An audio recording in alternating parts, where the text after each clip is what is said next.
May mga habits na ginagawa ang mag-asawa na hindi nila napapansin, ito pala yung nagiging hadlang o nagiging reason bakit hindi sila umuunlad or umaasenso or nag-grow financially. So pag-usapan natin 'yan. So sit back and relax.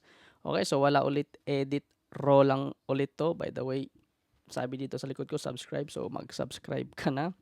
Hopefully meron akong mga points na sinulat dito pag uusapan natin yung mga bagay na yon. Pinakauna kaagad sa lista is of course yung hindi kayo nag-uusap about pera, no? As a couple, mag-asawa, kung wala kayong time to discuss no yung finances ninyo, isa kaagad ito no na habit na will ruin yung inyong financial growth kumbaga.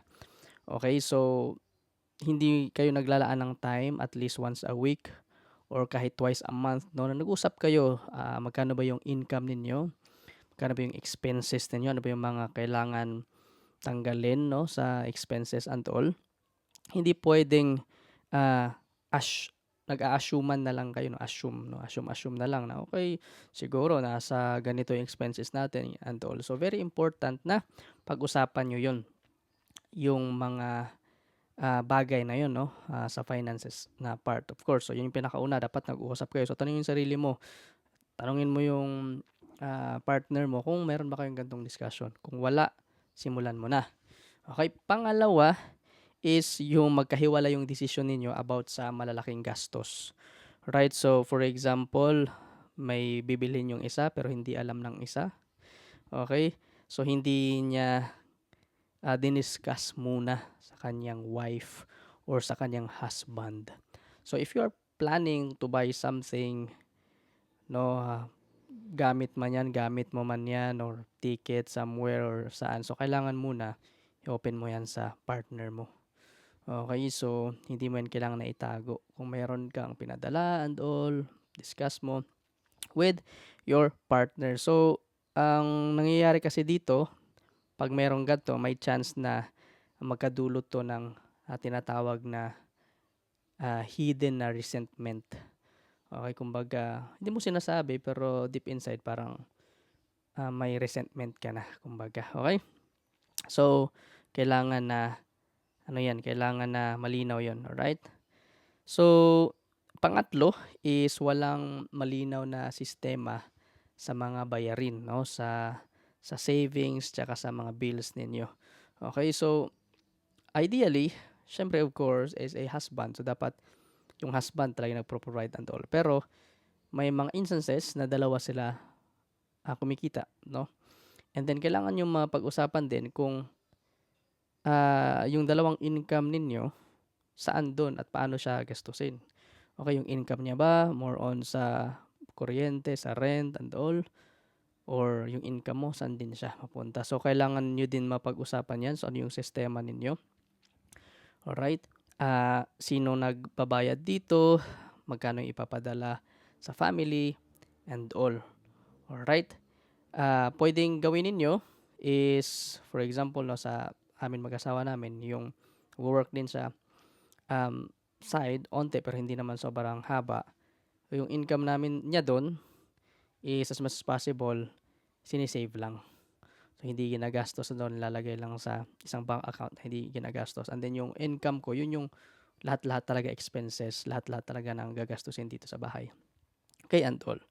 Then pang-apat is yung pagtakip sa sariling gastos. Okay, yung hindi ka parang almost similar siya kanina sa pag-usapan natin. Pero ito kasi financial infidelity. So kumbaga ito yung mga sabi dito mga binibili, alright? Mga binibili mo na hindi mo sinasabi sa partner mo. Okay, so maliit lang naman and all. Pero again, babalik tayo dun sa number one, kailangan meron kayong discussion. Okay, kung yung partner mo mahilig bumili ng mga sapatos and all, so again, kailangan na aware siya doon. May mga gastos siya, Shopee and all, kailangan aware siya doon. So very important yan, no, na aspect, alright? So panglima is wala kayong, actually dapat una to no, wala kayong common goal. Wala kayong pinaka-goal talaga sa finances ninyo, right? Sa inyong 5-year goal, ano ba yung goal ninyo? Mag-ipon ng ganito, right? Very important to kasi hindi pwedeng day to day lang. Hindi kayo uusap about future goals. Ang daming mga good couples that I know pero dahil hindi nila to na gawa, isa to sa mga maliliit na mga bagay that would affect talaga yung relationship. Di sila nag-usap 5 years from now, ano mangyayari, 10 years from now, o ano yung goal natin, bibili ba tayo ng bahay, saan tayo titira, ano ba yung business na gagawin natin, paano yung retirement natin, yan, how about yung goal natin para sa insurance and all. So, kailangan na meron din kayong goal about dito. So, last is very common to ngayon, especially sa modern time natin is yung kino-compare pala. So, kino-compare nyo, no, as couple, yung sitwasyon ninyo sa ibang couple din nakikita nyo online. So, syempre, yung online, nakikita natin yun yung mga the best na mga pinapakita ng mga couples doon, no? Parang walang problems and all. So, ang nangyayari, ang daming couples na, sila nga nag-travel. Sige, travel din tayo. Compare natin sarili natin, di ba? So, ang mangyayari, kakaroon ng tinatawag na social pressure o yung natin, kabatch natin, may kotse na sila, nag-post sila sa Facebook, tayo bakit wala pa? Bili na din tayo, ganun daw. So, nakaka-apekto ito sa decision ninyo mag-asawa. So, kailangan pag-usapan nyo, kayo lang dalawa, maybe kami usually before kami matulog, nag-uusap kami. Kahit sobrang informal lang, hindi naman kailangan na may ballpen, papel, may mga something yun.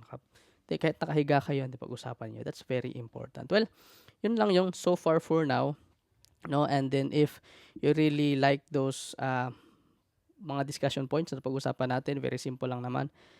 Hope you click yung like and then of course subscribe nandito and then pag-usapan natin ibang mga bagay pa in the future. So again, very very konti pa naman yung subscribers natin and viewers, but yung mga viewers natin ng mga 30 plus, no, thank you sa inyo, subscribe. And yun lang, so walang edit ulit. And then in the future, try natin mag-improve. So, I just want to share lang yung mga natutunan ko from time to time. Okay, so yun lang. Kita-kits.